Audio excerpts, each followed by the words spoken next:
Kemudian ada istilah writing before reading. Nah, kira-kira bagaimana nih Bapak Ibu? Menulis sebelum membaca. Kira-kira mungkin nggak sih anak-anak bisa menulis sebelum membaca?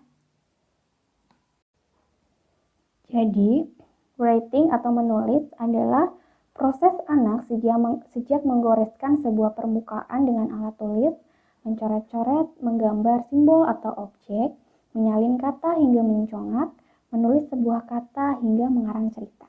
Itu adalah pengertian dari menulis. Kemudian kita lihat pengertian dari membaca atau reading, yaitu proses anak membunyikan huruf yang terangkai dan memahami maknanya.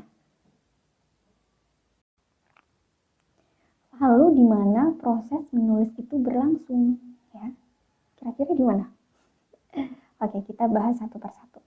Yang pertama adalah saat anak mengenal huruf dengan huruf raba, ya. Proses meraba atau tracing ini merupakan bagian dari proses menulis, ya kan? Jadi dia menggoreskan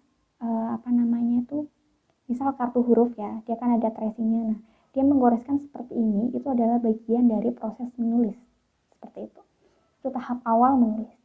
Kemudian yang kedua adalah saat anak belajar mengenali huruf yang terdapat dalam kata menggunakan huruf lepas, anak berkesempatan untuk menuliskan huruf tersebut.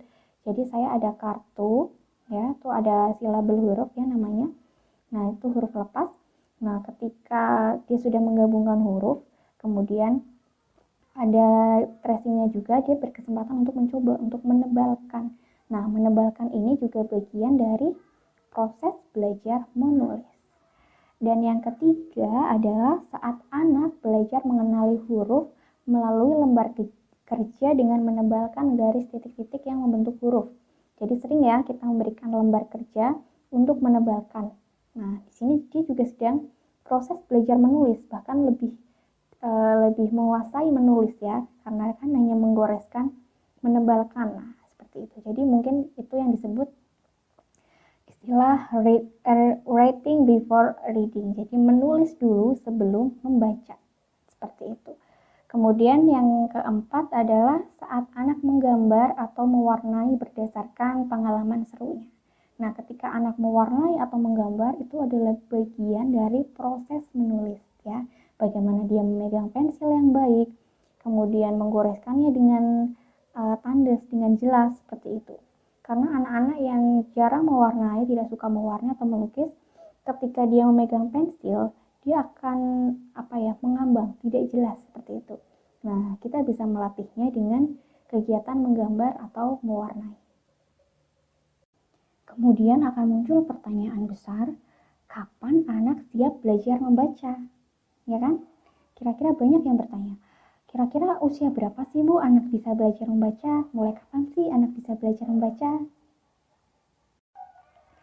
Sebelum menjawab pertanyaan yang tadi, saya ingin menjelaskan tanda anak siap belajar membaca. Ya, jadi sebelum kita ajari anak membaca, kita harus lihat dulu kesiapan anak. Apakah si anak sudah benar-benar siap atau kita yang terlalu terburu-buru untuk mengajari anak membaca. Jadi yang pertama, tanda anak siap belajar membaca adalah memiliki kemampuan berbahasa yang baik. Berbahasa yang baik di sini maksudnya dia sudah bisa mengucapkan atau membentuk kalimat sederhana. Misal, ibu saya ingin susu, atau kalimat-kalimat pendek seperti itu ya. Dia sudah bisa menggunakan struktur kalimat yang baik seperti itu.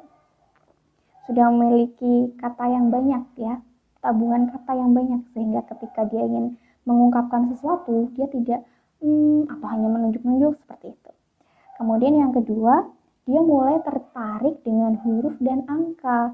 Si anak ini akan senang ketika melihat tulisan besar, misalnya selalu bertanya, ibu itu apa tulisannya? Atau ibu ini huruf apa? Nah, itu berarti dia sudah memiliki ketertarikan dengan membaca seperti itu. Kemudian yang ketiga adalah antusias saat dibacakan buku dan sering pura-pura membaca ya. Ini seperti tahap membaca yang tadi ya.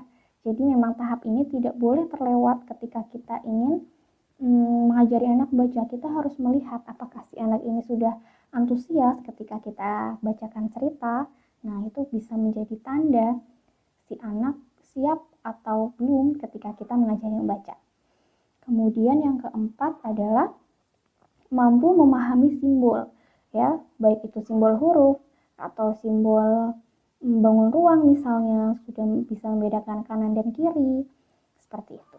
Jadi dia sudah paham, ya. Karena nanti ketika proses belajar membaca, si anak akan menemui banyak simbol huruf, ya.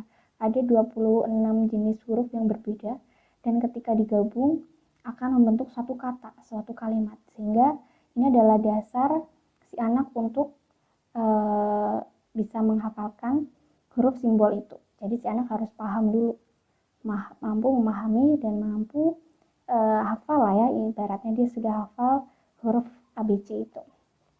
Kemudian yang kelima adalah kemampuan motorik yang sesuai usia. Kemampuan motorik di sini maksudnya si anak sudah bisa duduk dengan kondusif, ya, sudah bisa memegang pensil dengan baik, sudah siap ketika kita ajak anak membaca buku, seperti itu.